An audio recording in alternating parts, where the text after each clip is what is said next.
In defending a need for a wall, the Trump administration is promoting the discredited idea that terrorist suspects are entering the country from Mexico. But we're told the facts don't match that message. News 3's Martin Staunton explains. Tina, the latest series of fact checks by the Associated Press tackles the assertion that the southern border with Mexico is being overrun by terrorists. But the story being shared by Mr. Trump doesn't match the information generated by agencies watching our borders.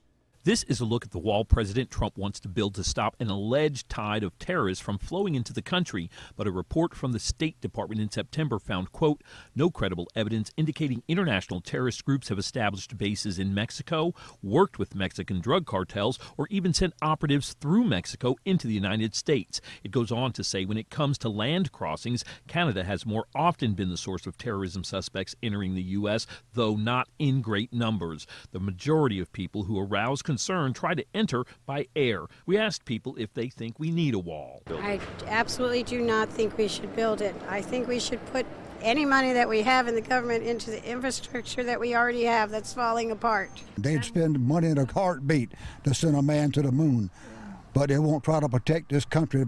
People are pouring in here, and a lot of them are riffraff, uneducated. Not just from Mexico either. Well, I think it's a huge waste of money, and it's causing this big government shutdown where a lot of hardworking people are not getting paid because of political squabbles, and I don't think it's going to prevent a lot of people from entering the U.S. illegally.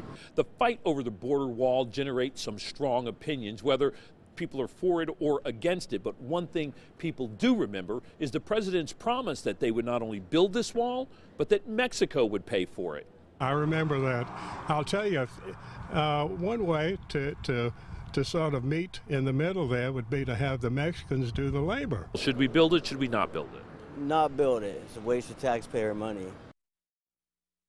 Now, if you'd like to read that State Department terrorism report for yourself, we'll be providing a link on our website. Just head to wsav.com/terrorism report. Martin Staunton, WSAV News 3.